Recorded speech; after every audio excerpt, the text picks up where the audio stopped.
All right, guys, welcome to part two of this. Um, so, one of the problems that our society faces today is that nobody, well, not nobody, but um, everyone is so stuck in their ways and their beliefs that we don't have much compromise, that we don't have real discussions. If we look at our Congress, and I don't mean anything disrespectful to those individuals who run that, that's a very hard job, but every consecutive year, there's a bigger and bigger divide between the Democrats and the Republicans, and there just doesn't always seem to be a lot of compromise. It's always about, I want my position to win. I want to have this, and not to say that there isn't compromise, but there's not enough. Okay, and sometimes, not to say that you always have to compromise on everything, but you know, I think more or less so many of us just get so staunch in our beliefs that we just won't hear anything else, that we won't bend, and that's not a good attitude to have. So this discussion is going to be based on flexibility mostly, and how to communicate with other people. Okay. Um, so more or less, guys, critical thinking. I don't know why that white box is there. Excuse me about that. Um, to be a good critical thinker, you have to listen with respect to other people's views. That doesn't mean you have to agree, but you have to be respectful of them. Okay. Um, More or less, people are our most valuable resources. If you walk around in Pompeii and they'd say aklapalap, where you just have a high head and you think you're better than everybody else, you're not going to learn very much. Um, I think like a truly humble person is someone who recognizes that everyone is their superior in some way, that everyone can have a belief or an insight that can be astute and can be better than yours. So, um, trust people. Trust what they have to say. At least hear what they have to say. Okay. Um, and this is how you come to know different facts, opinions, conclusions, develop values. Okay. So, when we talk about values, values are something that people see as worthwhile. Even if a person says they don't have values, what they're really saying is, I don't share these values that other people might have, but that's still a value. Okay? All of us more or less have, you would say that you value something, but the severity of it will vary. And our values are what provide the standards of how we conduct ourselves. And when people go against those specific values, sometimes we have issue with that. So, one value that I have that I try to, uh, you know, instill in my own kids is, we do our work and we do it right. When they get homework, sometimes they want to rush through it or they, do a half a job. And as a teacher, I've kind of developed this because I see how many students just don't try on their stuff. They just do it to try to get by, and they're not really learning. So that's something I really want to instill in my kids. Like, this is not just for you to just check off. Sometimes assignments are that way, but that's a value of like working hard and do what you're expected to do is a value that I have. Okay. And again, you don't have to agree with me or share it with the same severity that I do. Okay. Um, so objects, experience, and actions desired because of some abstract idea or concrete ideas are values. So this is something that we might tie in here.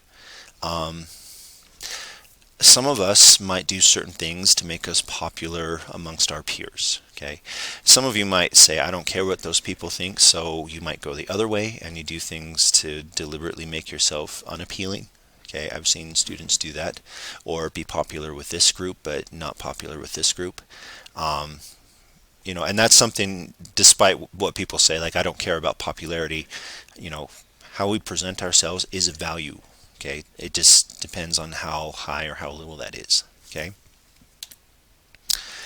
So the concrete idea within this is the cool idea, is the cool kids, and the abstract would be popularity. Okay, what do I want to do to impress the cool kids? I'm saying that with quotes in the air, even though you can't see me.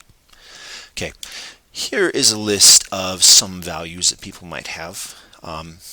And values typically are going to be abstract ideas. So we have adventure, ambition, cooperation, excellence, honesty, rationality, tolerance, wisdom. Okay, these are all values. And I would say all of you have these as values, but you might not hold them to the same degree. Okay, so what I'd like for you guys to do is I want you to write down a list of your values, avoiding things like names of people. So don't say, I value my mom. Okay, you might say instead, I value relationships, or I value parental guidance. Okay, don't say tangible objects. So don't say like I value, pizza. Even though you might say I value, you know, fine cuisine. That might not match with pizza, but or other actions. Okay, again, these are going to be abstract ideas. So I want you to write that list for me as part of your question. Okay. Okay, when we talk about capital punishment, this goes against your value on the sanctity of human life. So this is an abstract idea. At one point, is it okay for a person to be killed?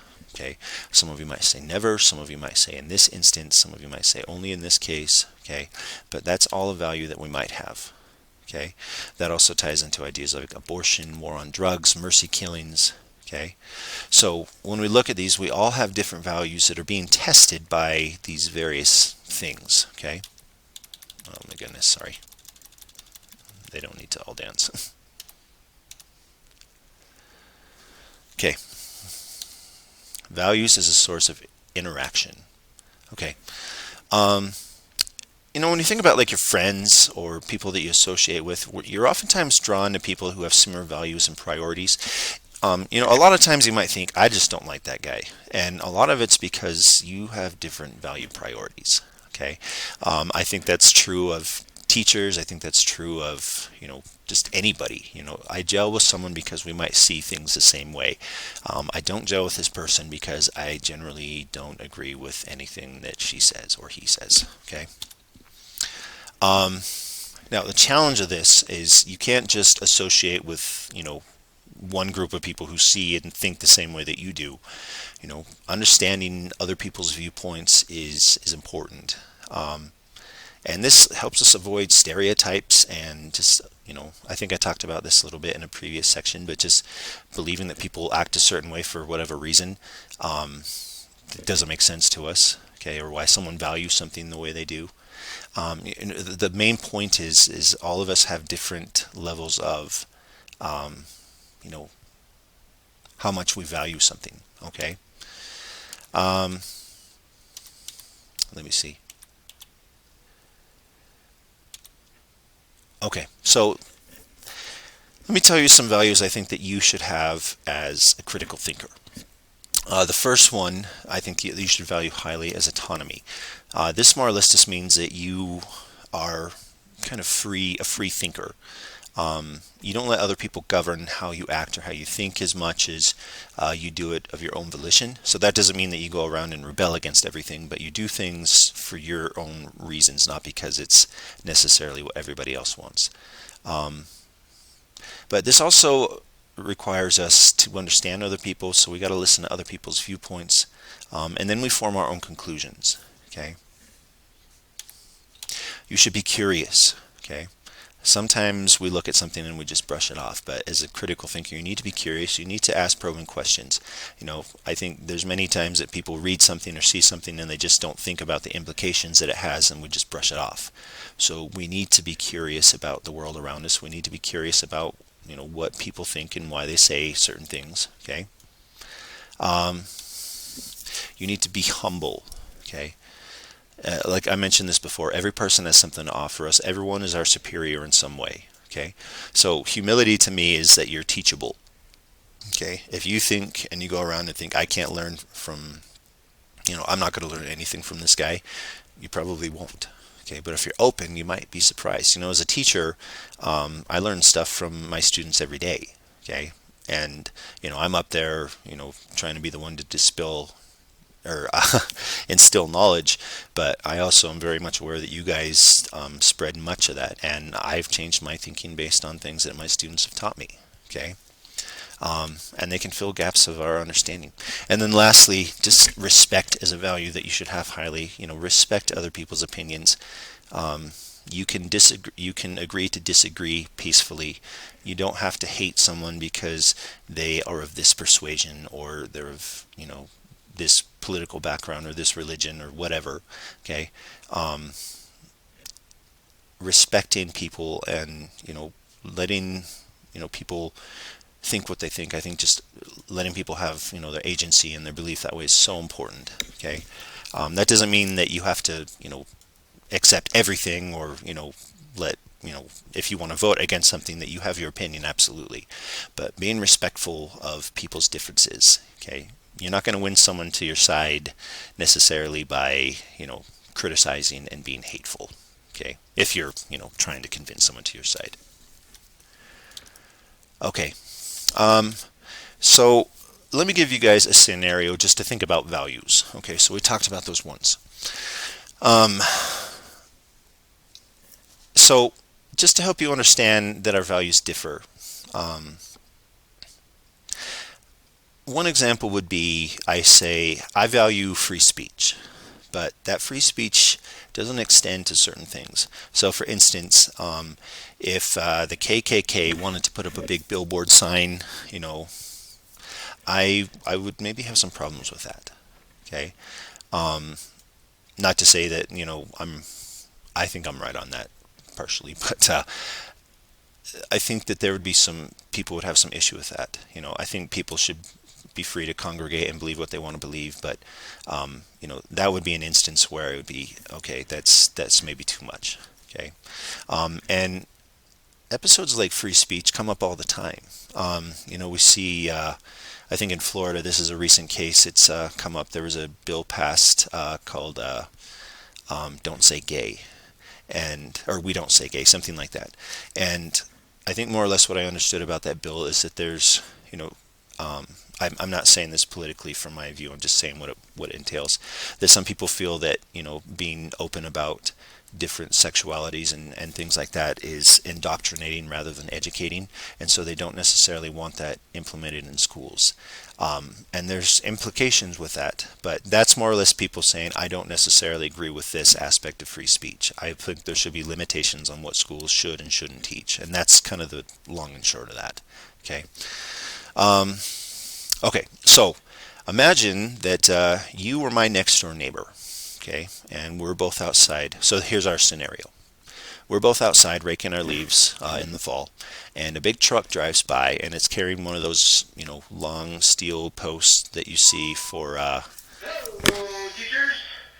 Got a Sorry, little bit interrupter. before. I apologize, but dinner is in the cafeteria. Yeah, sorry. Sandwiches, chips, drinks, all that good stuff. So head on down to the cafeteria, grab yourself some food, and it's gonna be a fantastic evening. Okay. Great day to be a night. Sorry about the interruption. Okay, so a big truck drives by carrying one of those metal frame things, like just a big beam that they use to build skyscrapers, and it hits a cat, and because it's not tied down, the cat's fine, by the way. It bounces off the back of the trailer and it lands in between our 2 yards. Okay, so you and I are standing there, and we can't move this thing because it's too heavy, so we do the next logical thing and we play with it. So the flat side's up, and we stand across from each other and we say, okay, I'll say, whoever you are, will you cross this beam? Okay, and if maybe you're the adventurous type and you said, yeah, sure, and you cross it. Now you might do this as a value system because you want to prove yourself to me that you could do it. Some people might say, no, I'm good. Okay, but you don't necessarily value impressing me. Okay, so that could be part of it. So let's say instead, maybe you don't care about showing off or doing that. So I say, okay, how about I give you $100 if you walk across this beam? Okay, I think many of you would probably do it. It's not too hard. It's probably about 6 to 8 inches wide on the flat part. So I think many of you would do it for $100. Now let's say that this is a magical beam. Okay, and all of a sudden it magically wafts us between, maybe the beam is on top of our houses now. Okay. Now I say, would you cross this beam for $100? Okay, some of you might still do it, but some of you might say, I'm going to fall and break my leg, and that's not worth $100. Okay, but if I said I'll give you $1,000,000 if you cross this beam, some of you might scratch your head at that. Okay, so what we're looking at here is you have value discrepancies. You have morals that are pitting against each other, and I'll give another example of this at the end.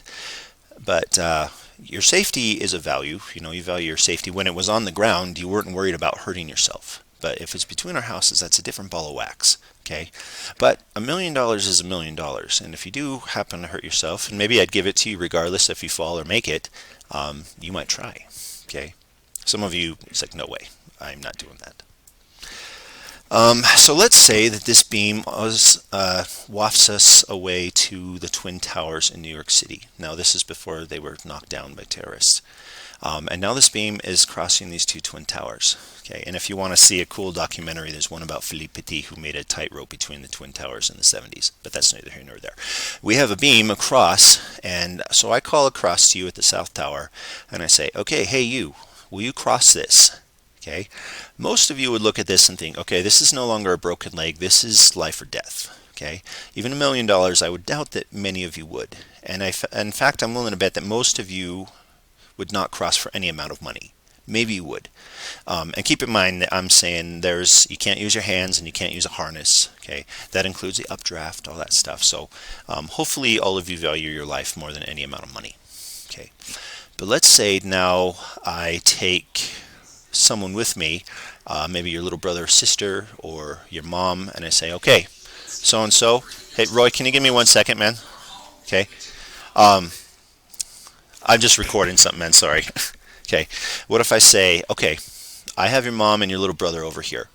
If you don't cross this beam, I'm going to give them a little push. Okay. Now all of a sudden this is different. Okay. You might cross for money or maybe not, but when it's someone else's life that you value, I would be willing to bet some of you would try. In fact, most of you. And I would be willing to bet if I kept going in something to this, there is something that all of you would cross that beam to find. Okay, so the word I was looking for before is moral dilemmas. Okay, all of us face them. All of us have different values that we do certain things for. I would be willing to bet that there's people in the world who would cross that beam if I just dared them without any other, money or anything. Okay, all right. So does that make sense? Now, when we talk about a moral dilemma, sometimes we have two values that are pitted against each other and they can't exist together. So one time when I was in high school, I was in a music shop with my friends, and after we left, I realized that one of my friends had stolen some stuff. Like he just grabbed a bunch of drumsticks and he stuffed them in his jacket, and so he was passing those out to all of us. We were in a band, and I was really bothered by that. No, hopefully for obvious reasons. So I wanted to do the right thing. So I really liked the music store. It was called Hanson's, consequently, but I have no affiliation. But I liked the guys in there, and I didn't want them to have something stolen from them. But I also liked my friends. I wanted to be loyal to them. The one friend who stole he was on parole, and I knew that if he got in trouble with the police, he would go back to jail. Maybe not the best of friends, but I liked him. So I had a dilemma: loyalty to my friends or loyalty to the store, okay, or honesty. So I made a compromise, and I went to the store and said, look, I don't want to rat out who my friend is, okay, but I want to pay for these things that they stole. And I told them all the stuff, and they were really cool about it, and like, thank you for telling us, and you don't have to pay for it. And they actually gave me a free music book, which was cool. But a lot of times we face a moral dilemma and we have to, make a decision that way. So that's kind of the lesson on that. And it's not always hard, or it's not always easy. Okay, you guys are going to face that at some time in your life if you haven't already. Okay, there's a fun game like Moral Dilemmas that are ridiculous, but yeah. Okay, now when we talk about changing our opinions, this is an important thing. When you look at other people's opinions, don't be afraid to change your mind. Okay, that's not a failure on your part. It's a sign of a strong thinker, I would say. Okay, it's a strength, not a weakness. If you find that there's stronger reasoning in the face of something that you believe, then it's okay to change. Okay. Now, I want to keep in mind here that being open-minded doesn't mean that you're a flip-flopper. You don't have to frequently change your mind about everything. One day you decide I don't need to live in a big house. I'm going to go buy a tiny house, or, I like this big truck, but I might go, buy a more gas-efficient vehicle, which might not be a bad idea in our economy right now. But flip-flopping is not the idea. Okay, that's not a sign of a good critical thinker. But being willing to change is. Okay. So more or less, guys, don't think to defend, rather think to achieve more depth and better accuracy when you have a discussion with someone. Okay, and this requires that we explore other arguments. Okay. Just keep in mind, guys, there's many values and beliefs that hold dear to us, and we don't need to discount those, and we don't need to cast those away easily. Okay. But sometimes you want to keep in mind, let me put some of these on the shelf when I hear other people's opinions. Sometimes when you hear someone speak differently than what you believe, especially like a fundamental core belief you have, you're automatically just like on the defensive and you're like, nope, nope. Okay. If you really listen to someone, that doesn't mean that you're going to flip-flop and change your mind, but it can help you understand. Okay. I've said examples of this before. Okay. So an emotional involvement just says, I just feel that this is right, should not always be the primary basis. Now, I do think there's things intuition-wise or spiritually or whatever you want to call it that, you don't always have great evidence for, but you can feel is right, and that's great. Okay. But ideally, like maybe political things or otherwise, emotional involvement should, you should be careful of that. Okay. Sometimes we put too much emotion into things, and then we can become angry unnecessarily. Okay.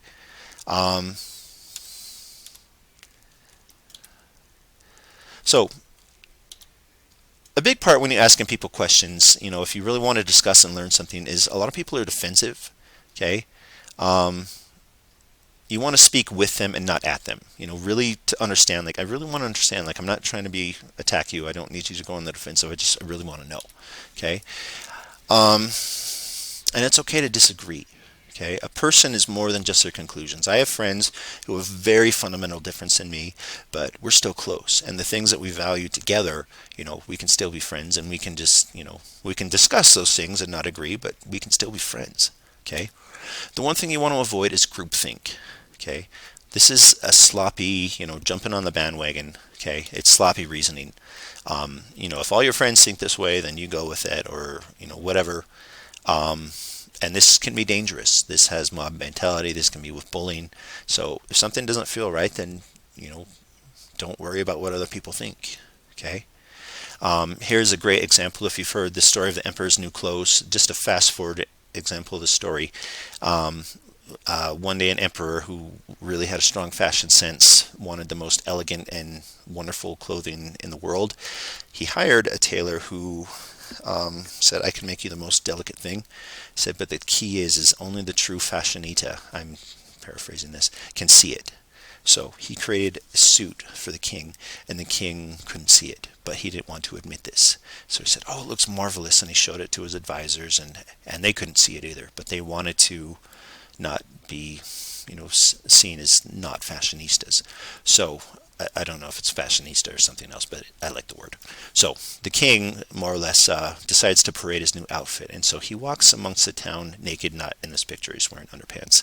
And everyone is oohing and ahhing at his beautiful suit because they know that only the true fashionista can see it. So no one wants to be seen as the person who can't. But then a little boy in the crowd sees the king and he says, why is the king naked? And then everyone realizes, including the king, that he's been duped. And so the king is humiliated. Okay, so that's just a prime example of what groupthink can be. So anyways, hopefully that all makes sense to you guys. I appreciate your participation, and I will catch up with you later.